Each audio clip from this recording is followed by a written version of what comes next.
Bukowski. This is the fourth anthology we put out since last November. So we do two themed anthologies.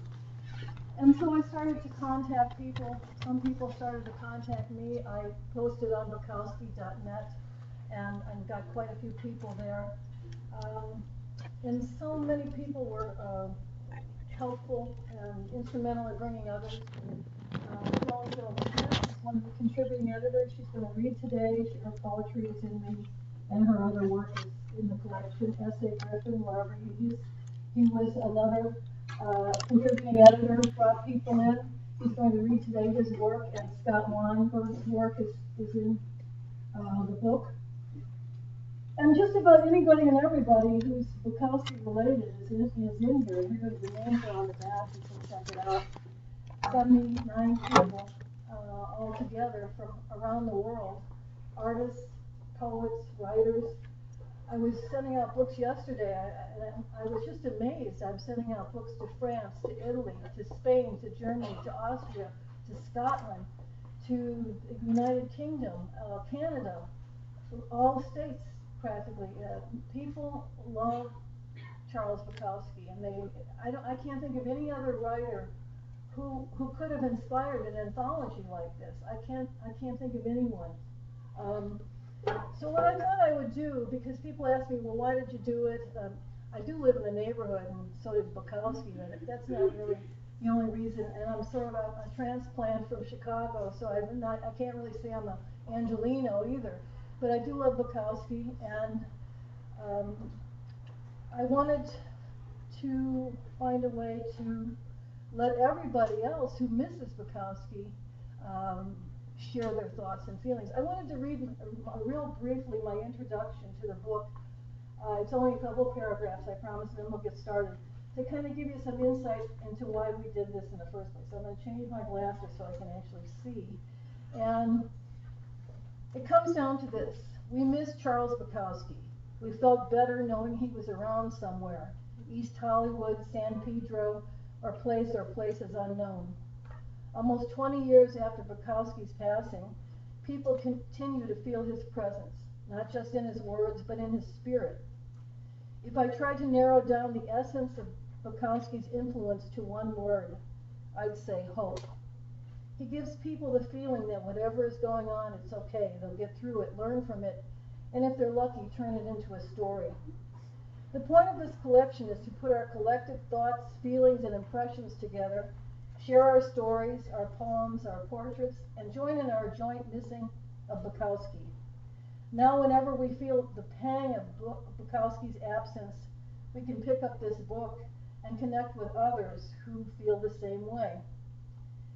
In this volume, we've collected poetry, essays, memoirs, short stories, vignettes, book excerpts, biographies, fantasies, satires, parodies, quips, quotes, homages, and other writing about Charles Bukowski, plus portraits of the author from over 75 writers and artists around the world, and a celebration of the man who meant something special to so many. And my deepest appreciation to our contributors, special thank you to our contributing editors, Jocelyn DeForge, S.A. Griffin, Suzanne Lummis, David Roscos, Joan Jobe Smith, and Eddie Woods, who were instrumental in bringing fellow writers and artists into these pages to share their work featuring Charles Bukowski. I can think of no other author who has affected so many people on such a deep personal level. Why do we care so much about Charles Bukowski? Some of the reasons are inside these pages. Enjoy. And then I end with a quote from Bukowski from Factotum. That was all a man needed, hope. It was lack of hope that discouraged a man. And he has given all of us a great deal of hope. Thank you. Now I'd like to introduce Joan, and I'm going to make sure I introduce people properly, so I'm going to read that. Joan Jobe Smith is the founding editor of Pearl and Bukowski Review. She has published 25 books, most recently from Birch Press, that's our press, Charles Bukowski, Epic Goddess, His Art and His Women, a lighthearted literary profile with recollections of her decade-long friendship with Charles Bukowski, who became her mentor, confidant, and muse. Joan, welcome.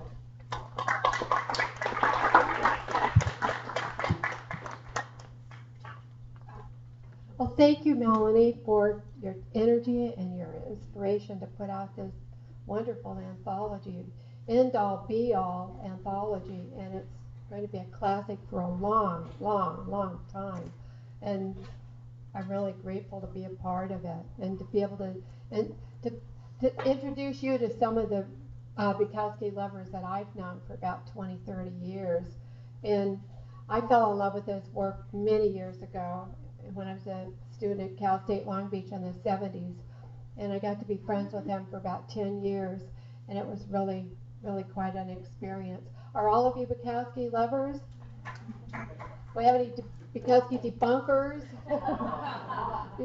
Got plenty of those, but eventually, we need them too because they're creating a lot of good flack for everybody to debunk.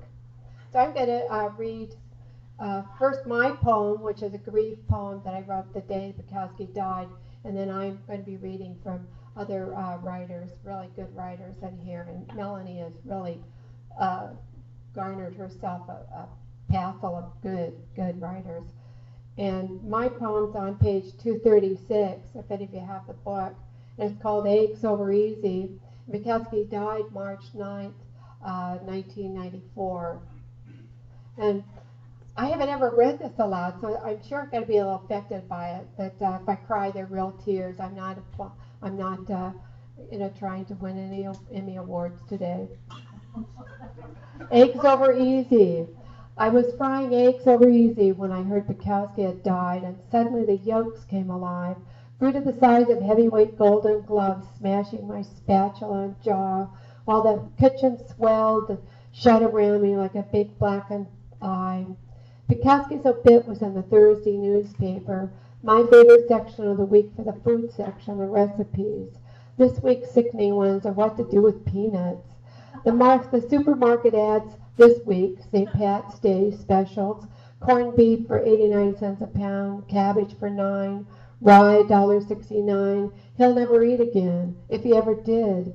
Or the wine I later drink with my husband, who mourns more than me as he listens to a Bukowski live tape and reads over and over the only letter Hank ever wrote him. Hank never knew, was too busy to care that his life changed ours, that we'd come to know his mojo poetry as well as the backs of our hearts, where mana and mortality are stored. We'd wanted him to live to be 400. After all, he was 200 at age 30. He was supposed to keep telling it like it is forever, be our poet man, nexus and code breaker of nether worlds. But no one dies when you want him or her to. Death seldom an Ides of March or hemlock time, for which you can set your alarm clock as he was quoted in his obit. You carry in one hand a bundle of darkness that accumulates each day. The eggs over easy were the coldest I ever ate. The March 9th wind blowing in through the window, turning them to ice.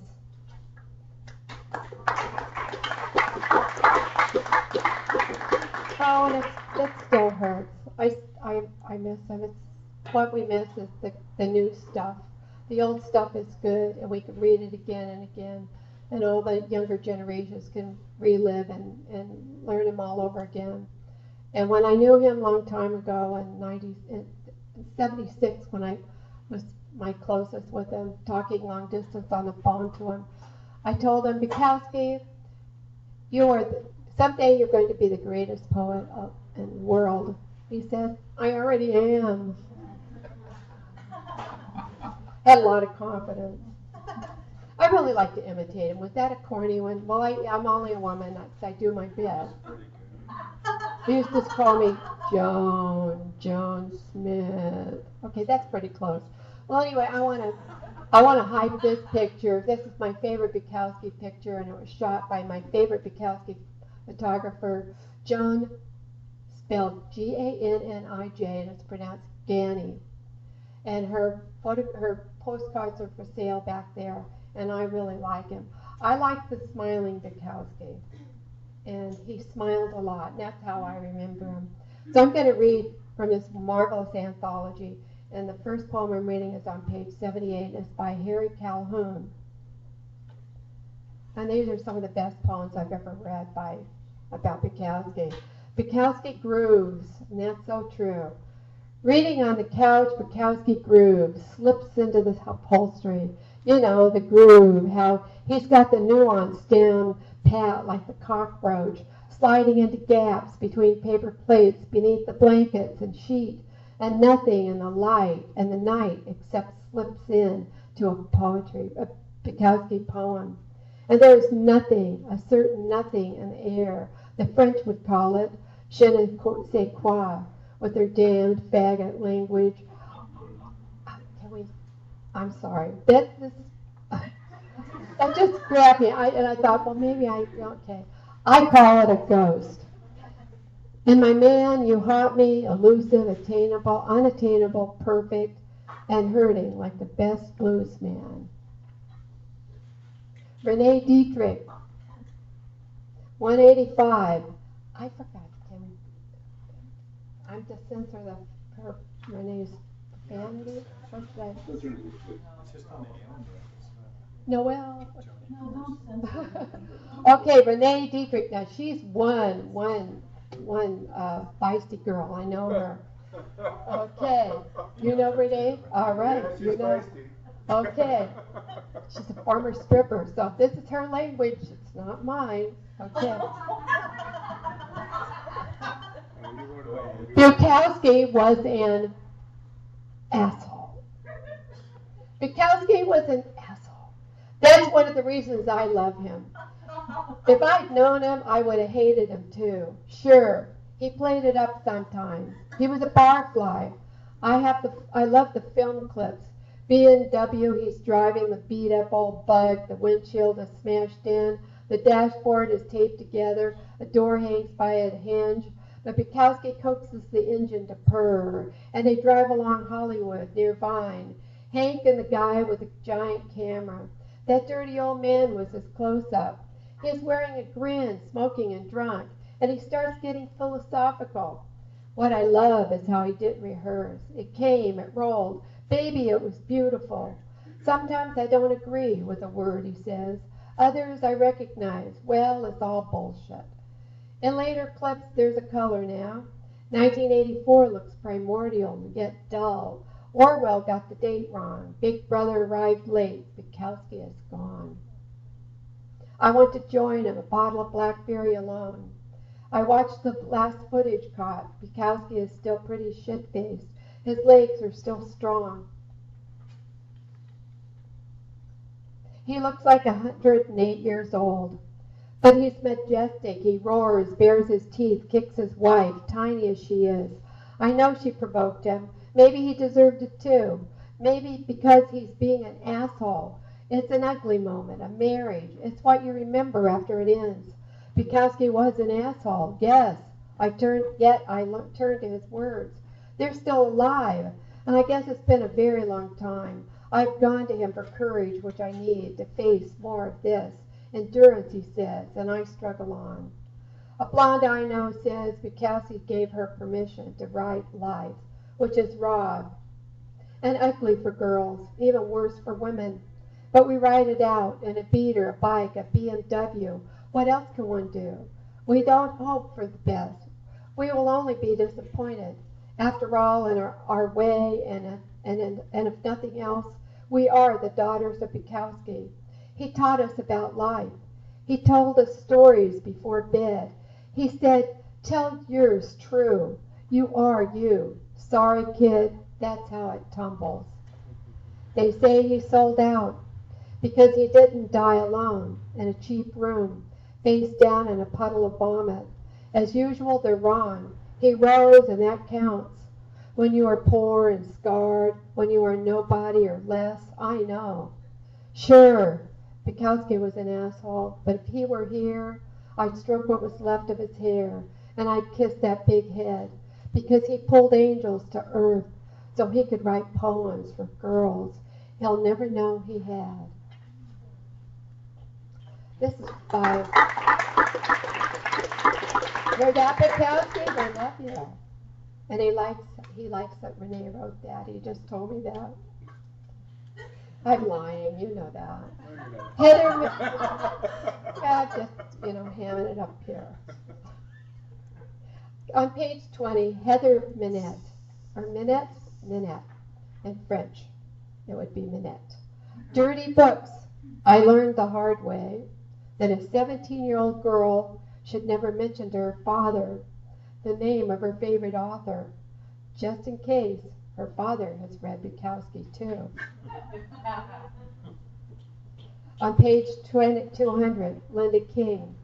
And Linda King I've known for a long time. I met her before I met Bukowski. And she was Bukowski's girlfriend when I met him.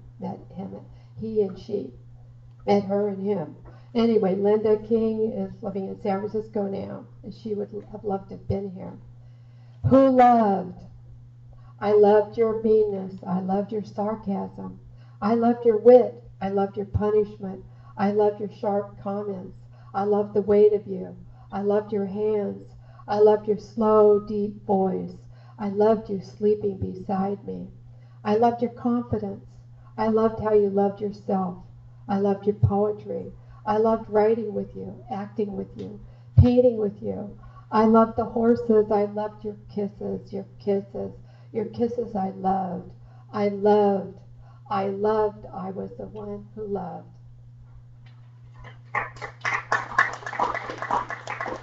And here's a poem by Joan Gani, a photographer. And she lives in the Netherlands. And I don't know if I told you she's my favorite photographer of Bukowski. Bukowski reading, 1974. All the film-led propaganda hasn't prepared me for this poetic encounter. I sit with emotions in check, hoping to appear mysterious in my close proximity, afraid of being too solicitous, yet tempted to open continuous bottles of beer, rescue his discarded poems from the floor. Hell, I just showed up to listen, take a few pictures, check him out. I wasn't ready for the barrio hecklers, whiskey bottle props, disjointed obscenities, their childish taunts, a rhythm of urban angst. When he chose not to react, he sealed the bargain. The crowd was restless, almost disappointed when no blood was shed. He remarked later that some people might figure that he brought them along for adversity. But after they walked off with his beer, any speculation died off about that. Page 184. This is written by Pamela Cupcakes Wood, who's also named Scarlet by Charles Bukowski. And he wrote a beautiful velvet-covered private collection of love poems to her. Many of them appear in Women, which the book Love Dog from Hell. It might be for sale here. This is for Hank. After all these years, I still feel tremendous guilt about your bluebird. I swear, I thought the cage door was secure before I let the cat in.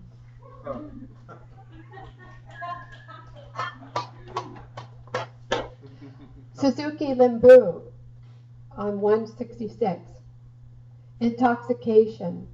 My Friday nights are reserved for one, but my bed for two. Pour me a glass of your finest poetry, and I'll down it, like you down your whiskey, hard, with a bitter etching on the back of your throat. I swallow your words raw.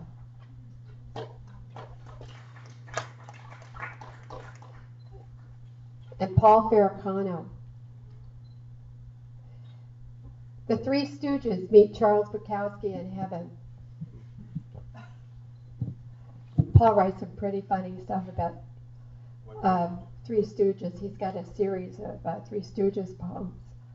The day is like any other day in paradise, where angels hang out on street corners in between gigs, smoking filtered cigarettes, drinking ginger ale, and swapping stories about the Son of Man. Everyone has an eye fixed on Jesus. He's on his knees in an alley shooting dice with the Three Stooges. And the poor bastards are losing their shirts and their pants. The Savior of the world is on fire. In flowing red robe, he rattles the bones in his hand, brings them to his ear, shakes them like the second coming, and blows them on and blows on them once for luck. He arcs his fist before release and shouts, "Come on, Mama, baby needs a new pair of shoes," then tosses them with the same force his father summoned to create the Milky Way. When he flashes that wide resurrection smile, the one he showed the Romans right before they nailed him, he scoops up his winnings with a wink and a nod, and everyone knows the Lamb of God is on a roll. The Stooges are victims of divine intervention. They make the sign of the cross, and Jesus smiles. "I like you guys," he says, slapping their faces affectionately. And just like that, 3 morons become saints. Leaning against a wall, drinking a beer from a bottle always cold, never empty, is Charles Bukowski.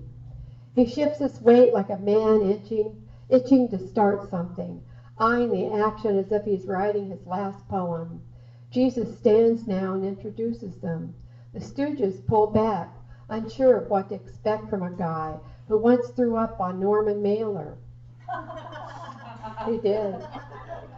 And just last week tried to look up the Virgin Mary's dress. Well, I don't know if he did that. He would have, he could have. Bukowski hesitates too. He watches their fingers closely, remembering what it's like to almost lose an eye in a pie fight. God, I'm seeing the 3 Stooges right now. Their mutual mistrust creating such heavenly tension. Even the Holy Ghost is frightened. And that's when Jesus stands on his head. It's a small miracle, nothing great like changing a commercial for Dodge trucks into a made-for-TV movie. But it makes everyone laugh, especially Jesus, who clearly isn't wearing underpants. Pat Farrakano, I assure you, is a very, very good, fine Catholic. And he's a sweet man. And Bukowski, that was published, I do believe, in Wormwood Review, and it inspired Bukowski to write Paul Farrakano a letter about that poem, how much he liked it. This is my last poem from what I'm going to read today, and I thank you for listening to me falter and foam. This is by A.D. Winans, and he was very good friends with Bukowski for years and published him very much in Second Coming, series of books he did in the 70s. And this is poem for Bukowski inspired by Jack Micheline. He's the original Jack the Ripper. He's the tormentor of John Bryan. He's the villain of Women's Lib. He's the last hope of the down and out. He'd be home in heaven. He'd be home in hell. He's a Third Reich monster. He's a Hindu guru. He writes Harold Norris get well cards. He torments his enemies. He frustrates his friends. He writes poems in the shithouses of America. He writes poems in the ballet of his sleep. He writes Harold Norris get well cards. All he is, folks, is the best damn show in town. Holy priest, circus clown, the best act around. He's a Roman sonnet. He's an Irish ballad. He's the best tossed salad in town. He has the face of a moon crater, the stomach of a wheelbarrow, the heart of a whore, which is more than you could say for 90% of the poets. Around, all around. He digs Brahms. He digs Beethoven. He's the heavyweight champion of Los Angeles. He's the chaplain of San Pedro. He's stalked by the minor poets of San Francisco and L.A. and the soft-boiled egg eaters of the Cafe Trieste. He's a rainbow of watercolors mixed in with one too many Sunday morning Bloody Marys. He loves boxing. He loves his daughter. He loves his woman. He's the best relief pitcher in town. He's an antique book and a broken-down hotel. He's a bottle of aspirin and an empty water glass. He writes Harold Norris get-well cards. All he is, folks, is the best damn show in town. And there's number 2. Thank you for coming. And thank you, Melanie. This is good. Thank you, Joan. Great, thank you.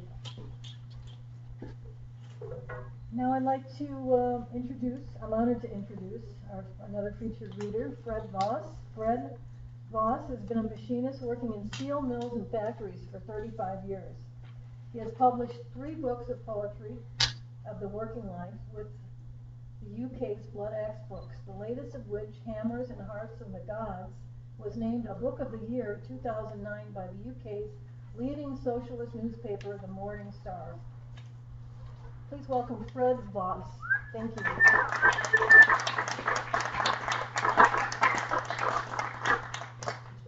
More people than were here when I last looked around. Good to see you. Good that people like Bukowski. Bukowski lives. So, yeah, when he died, I remember I'd been laid off from Douglas Aircraft, and when the aerospace collapsed, and I finally got a job in a furniture factory in Gardena, across from those card casinos. So I was pulling into the gravel parking lot, and it was still kind of dark, like 6 a.m., and opened the paper, and there it was on the front, Charles Bukowski dead. So that was kind of a big thing, and so anyway, the next weekend I was taking a bath, so I took a piece of paper with me, and I wrote this elegy for a giant. And he liked to take baths a lot, right? So I thought that was appropriate. And this kind of goes back like 30, 40 years to my dark days. Bukowski helped me out. Elegy for a giant. First, I discovered Charles Bukowski in the university library, and it was magic. Nights up smoking cheap cigars and drinking cheap booze, getting gloriously drunk and enlightened with Bukowski all night. Reading everything, the erections, ejaculations, exhibitions, and general tales of ordinary madness, the crucifix and a death hand. All the poetry and prose, and that picture of him hanging onto that boxcar ladder. It was magic, and it changed me, and I was never the same. And though I went to PhD graduate school at UCLA for a year, I quickly dropped out and found myself filling up a boarding house room and then a dive apartment in Long Beach with the smell of chain smoking and beer drinking. And on the edge of suicide survival, working busboy and factory jobs, and knowing it was worth it, knowing it was right, as I read, burning in water, drowning in flame, and the days run away like wild horses over the hills. And something he'd given me made me burn inside as I suffered and made it on, not even knowing that I would be a writer, just that I was doing what I had to do and that it was right. Days and nights of steel dust and furnaces and a burned-up mattress and tears in my beer, listening to Hank Williams and no woman for years like Bukowski at the start of Women. Still I held on with nothing but his poems and of some kind of crazy stubborn will to go on. And I did go on. Bukowski leading me through suicide, madness, and bikers, and women who threw me down into the hard asphalt of their rejection. Without my own poem, without my own voice, I had Bukowski, somehow leading me out of the darkness and toward the light, of finally finding my own voice and my own poetry, which I owe to him as much as maybe my life, and much more. And so you see that for me a great, great light went out of this world when Bukowski died. Yet, I look at my bookshelf, 40 Bukowski books wide, and realize that that light can only really get brighter and brighter, and then I will have it always.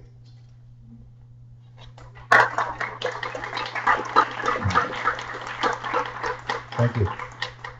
I'm going to read a few other poems from this fine anthology by other poets. Some I know through the mail, and I don't know if I've met any of them, but I know who they are. First one is by Dirk Velvet, Breathing Bukowski. He used the smallest words he could find to tell his tails.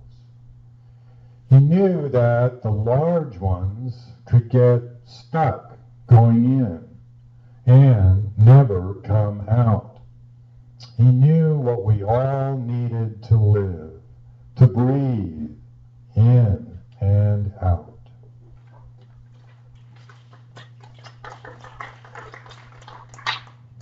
William Barker, The Death of Charles Bukowski. 19 years ago, our world lost a mountain. The skyline hasn't recovered. They're short. Oh. I'm trying to read them slow. This is a little longer. Marjorie Gilbert, The Night Bukowski Read His Poems. His reputation preceded him. Campus police guarded the doors. The written word can be dangerous, you know.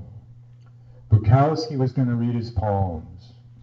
The only request from Charles, bring plenty of beer. Everything would flow. What a show! From the stairwell he stood, never looking up. Beer can in one hand, poem in the other. The pockmarked face showed the ravages of the life he had known and the seeds he had sown. He read matter-of-factly. Laughter permeated the air. He didn't care. He sipped his beer between sentences. As he finished the page, he tossed it on the floor. Several pages were scattered about. The words lay in repose. He was loaded, and so were we, but in a different way. Raunchy verse from a man who had lived in flop houses with winos, prostitutes, drug addicts, and other unsavory souls. I just want to say Marjorie is 93 years old, and I contacted her through the newspaper article, and she lives in Pasadena, but she's so thrilled to be in the anthology. She called me yesterday, when am I going to get my book? So I'm mailing it right out. So. 93? 92. Yeah. 92. Great. She just, I don't know, it was in the newspaper in February. Adrian Manning, Religion. They come to the door, peddling their manifestos and offering their reading material. I am not interested.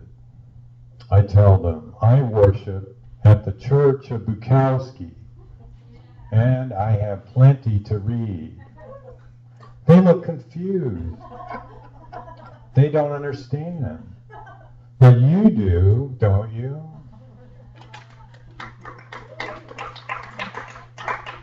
I like that one.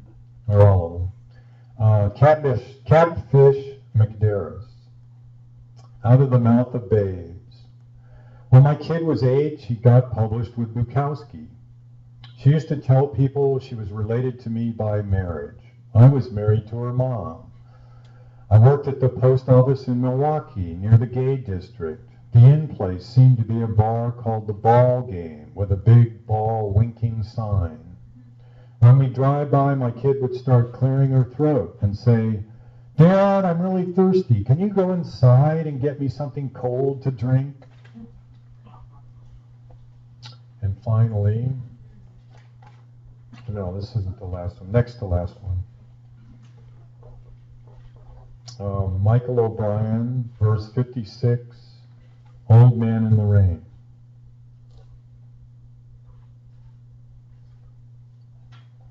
Got a copy of Bukowski from the library. Nice hardcover edition. Nicer than any of the ones I'd ever shelled out cash for. Just notice that the red dye from the binding has bled out a bit onto the inside of the dust jacket. Makes me imagine that somebody along the line was reading in the rain. Not bad, old man, not bad. Still there for us when we got no place to hide.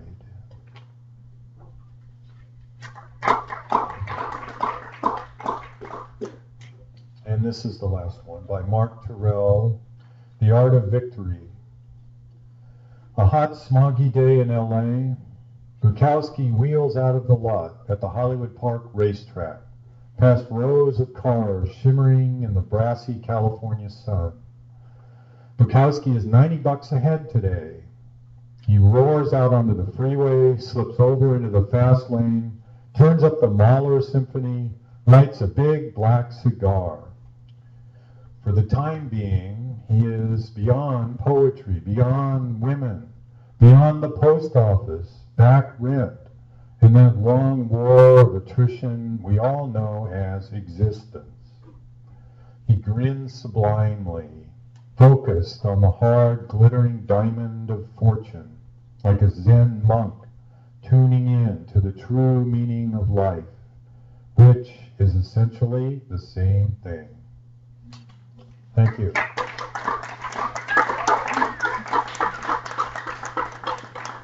Thank you, Fred. Thank you, that was wonderful. Thank you again, Joan.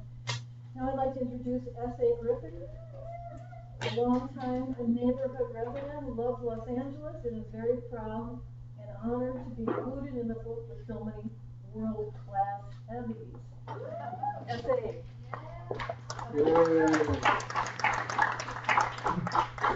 Oh, it wasn't when I got the book, when you sent me the link to the online thing with all the names, I'm like, oh my God.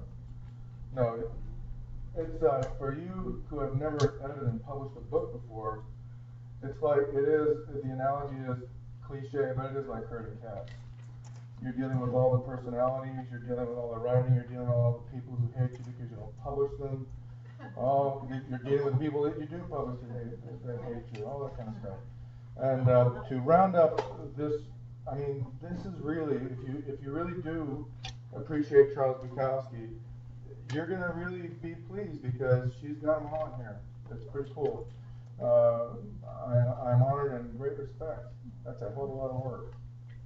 So I'm going to read, looks like I'm reading 7 pieces, and I'm going to try to do them in some kind of order here. And I either know most of these people or I've communicated with them or whatever, and they're from around the world actually, so it's kind of cool. I'm reading 2 pairs of glasses because I'm too cheap and lazy to get the glasses I need. And my ego won't allow it. So I'll probably die crossing the street because my ego will allow it. We'll see the car coming to hit me. First off, a shout out to Henry Calhoun, because he's the guy that really wanted to hear this, so this is for you, Henry. Mark Erickson, Around Hollywood.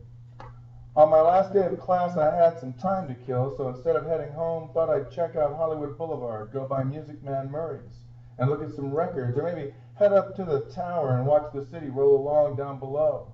Before I knew it, I was on the boulevard tooling towards Highland when I spotted an old light-colored 1960s Volkswagen up ahead, a block or so. I decided to catch up with it. You have to move fast around Hollywood. This was a game I had played before to no avail. The slippery rider always seemed to get away. The Volks was weaving in and out of traffic. The guy knew what he was doing. Every time I was almost close enough to see who was driving, he sped up and caught a light and bolted ahead, seemingly fluidly being a part of the road. Then he hooked a fast left. I hit the turn soon after, bounced over the curb and slowed down, and there was the bug, parked, but no one inside. How could it be? The ghost had flown the coop. I looked up and down the sidewalk, not a soul walking. Had he ducked into a store? I drove slowly by, peering into the car. Had I missed my chance? As I passed a half-dozen car links in my rearview mirror, I saw a head pop up in the driver's seat, and the Volks lurched out of the space, spun quickly into the lane, and made a fast U-turn, making a mad right back onto the boulevard and was gone. I smiled. Knowing it was over this time, that crafty old Bukowski had escaped again.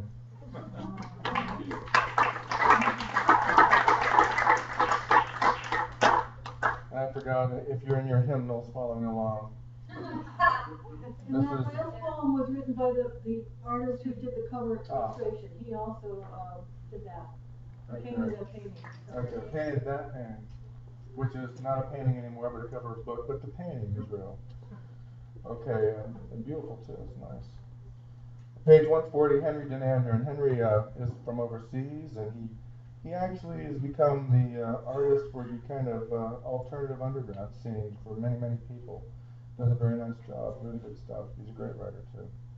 Henry Denander, Hollywood and the Hospital Library. I had a really painful problem with a kidney stone and was put in the intensive care at a big hospital in Stockholm. After 2 days, the pain was better and the painkillers put me in a better mood. Late at night, when I was desperate for a new book to read, I found 3 shelves of library books at the far end of the corridor. There were a lot of adventure novels, romance books, and religious stuff, but at last I found 2 books that were acceptable. But when I returned to my room, I realized one of them was really a religious drama, and the other one was the basis for a film I'd seen. Today, I was moved to a department where they specialize in problems with kidneys and those parts of our bodily functions. I had a cup of coffee in the day room and saw new shelves of books. This was a different selection. More crime stories and other good stuff. Suddenly, I see Hollywood by Charles Bukowski, and I see his face on the cover. A book by Bukowski in the hospital library? I couldn't believe it. Perhaps it's not so strange. People who love Bukowski also love to drink beer, and if they drink too much, they will have problems with their kidneys, and they will end up here in this department. This is how they thought when they ordered this book for the library. I am sure.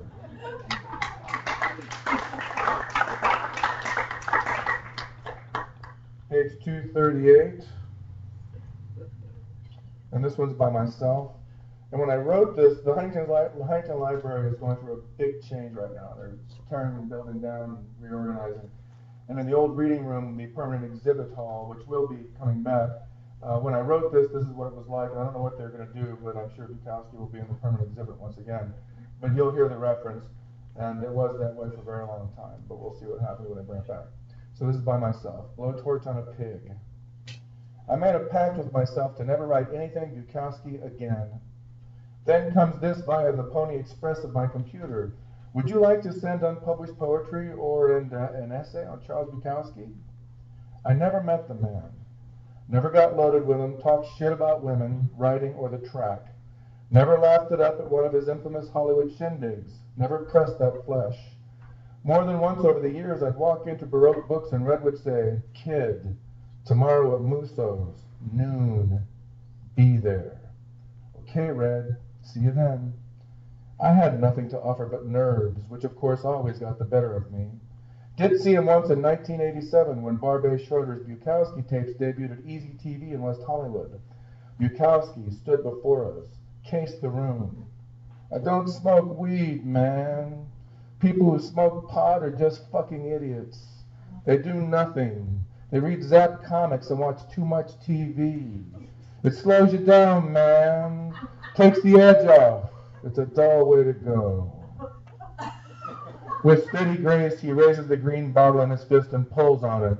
This, he slaps it, is something. His face relaxing into a generous grin that lights the room and captures everything. He takes another tug. This shit makes the world a better place. Bukowski chuckles. A bluebird circles overhead. Makes me feel like the gods are smiling down on me, like maybe I've got half a chance coming out of the gates. He fixes a sober gaze up on the audience, shifts his weight a bit like an old prize fighter. Okay. I've talked enough. Enjoy the movie.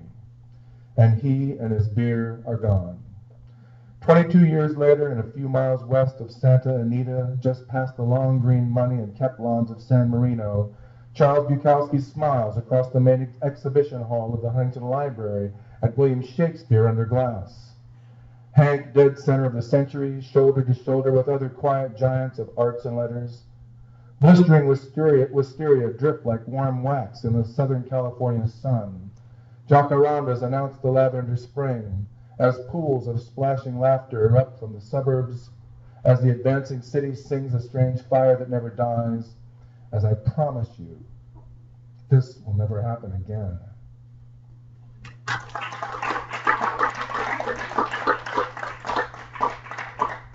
And there's another piece in here I wrote called The Next Bukowski, and that's really the point of it. If you read it, it will never happen again. Not supposed to happen again. It should never happen again. That would be a sin. Somebody else will pick up that mantle. And boy, I'll tell you, I hope the world's ready. This is by Steve Richmond, who was a very close friend of Charles Bukowski's. And this is a great piece. Spinning Off Bukowski, Sundog Press, 1996. Chapter 6. It's about this, oh, I'm sorry, page 73. Sorry for you guys following along. Okay. Chapter 6. It's about this time he pulls out my first book of poetry, the copy I mailed him 3 months earlier. He starts reading the very first poem. I tore my nails into my stomach, ripping a hole big enough to put my hand into me with blind fingers, feeling between intestines and liver for the flower of me, until I found it pulling it out, holding it in my bloody right hand until my left hand got hold of my soul, and I took the two and smashed them together until they became a solid piece of total beauty for me to throw with all my strength into the stars. I'm watching close as he reads it through. He seems not to be hurting at all, so I feel it's all working nicely, and then he gets to the last word, and he suddenly goes, "Oh, shit! It was going fine after that last word! Stars! Oh, it's too damn bad! What a shame!" I was asking myself, what? What the hell does he mean, stars? What's wrong with stars? Nobody's ever said anything bad about stars to me in my life. Oh. Bukowski spoke on. Stars is so goddamn ultra-poetic. You can't use stars. Stars, stars, fuck the goddamn stars. What a shame, kid. You had strong right up to the last word, then gone, ruined. All the damn dead, false sewing circle poets are forever writing stars, stars, stars. They can't write a line about without stars in it somewhere. I'm sorry, kid. What he was telling me made instant sense, but I tried to hedge in my mind because the 1,000 copies were already printed and half the run was already distributed, and there wasn't any chance I could recall every copy and have Tasmania Press change the last word of the first poem to some word, any word other than stars. Now it's July 11th, 1994, and it's been 29 years since Hank tore his lion's claws into my use of stars. And I've never used the word stars, or stars, or stars, even once since. Since 10 minutes after I met Charles Bukowski, face to face.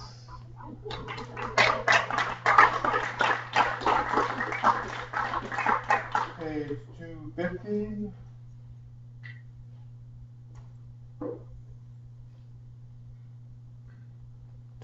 Here he is. Donna Hilbert. Swimming with Bukowski. He looks up from swimming laps, waves me into the water, puts his arm around my waist, and we swim like upright frogs. His backyard pool meanders through palm trees, overlooks San Pedro. Pool's more than 50 feet long, girl. What do you think of that? His breath is a rosemary cloud, not the mothballs I'd expected. His skin is soft and clear again, as sleek as water-smooth stone. Inside the house, John Martin speaks to the dark-haired woman who'll soon be in charge. In front, a white-striped limo waits to drive Hank over the bridge to the other side of the harbor.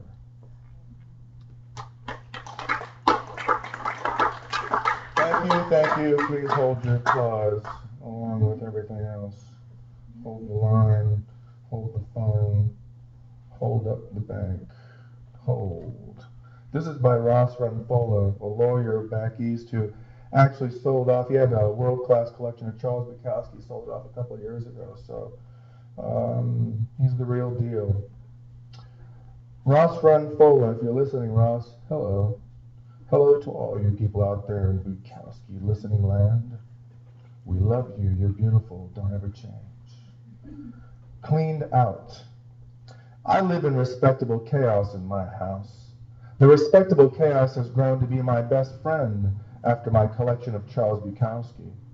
Women come and go in the house, but the chaos in Bukowski are as dependable as the sun coming up every morning until Mary moves in and decides to tame the wild beast in me in my house.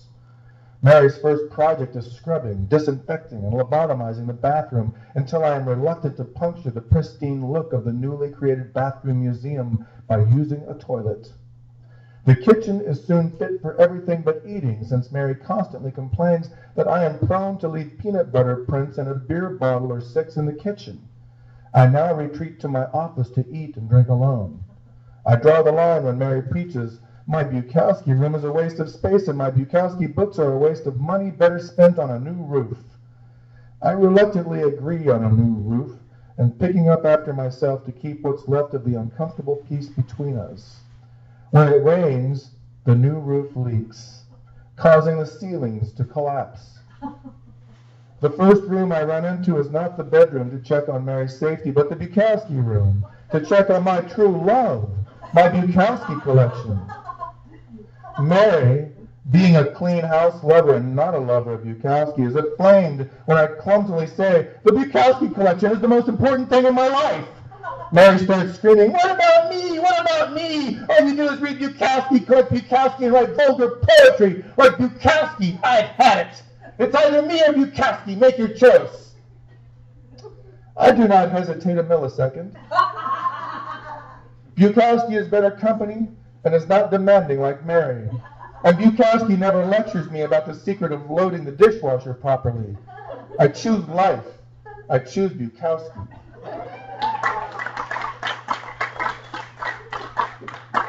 I'm going to bring it home.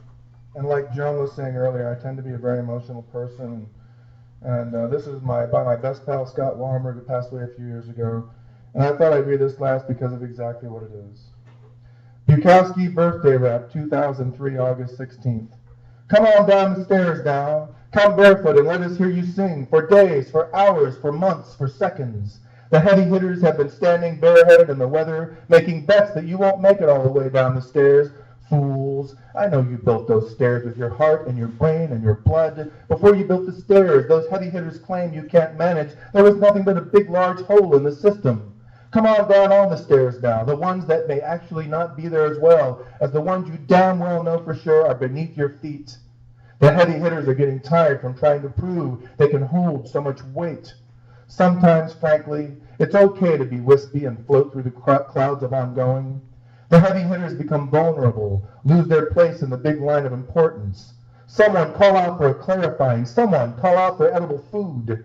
You come down the stairs barefoot and begin to sing and dance and buck and wing. Oh, writer of stories, novels and poems. Oh, writer of the moments. Oh, human in the moment of being human, and all the shades that thrive there, as the hot sun of ego attempts to melt you into the sidewalk, as you go outside to be yourself in the moment.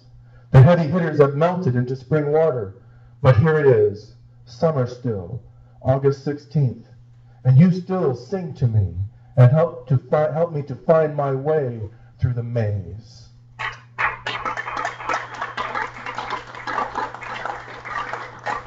I would encourage you, one of the things about Hollywood that Mr. Bukowski would probably be very upset about is it's a sign of the times. There at Cahuenga Boulevard, just south of Hollywood, there at Las Palmas, just south of Hollywood Boulevard. If you take note, World Book of News is closing up. The one on Las Palmas is shut down. The one on Cahuenga is half shut down. The magazines and the newspapers are shut down. The little stores open. The point being, support independent bookstores, support independent publishers, support literature. And seriously, if you really are into Bukowski and you want to read what other people think, buy this book. It's really a great book and an incredible collection. Thank you, Melanie. Thank you. Thank you for being here. Thank you. Thank you, Skylight Books. Thank you so much, all of you, for coming. We would like, of course, to support Skylight Books. If you purchase a book, we appreciate it, and we will have signings, and it will become a Bukowski collector's item. But on what he's talking about, on the corner of Hollywood and Western, I believe the hamburger stand where he used to go, and then his dirty bookstore.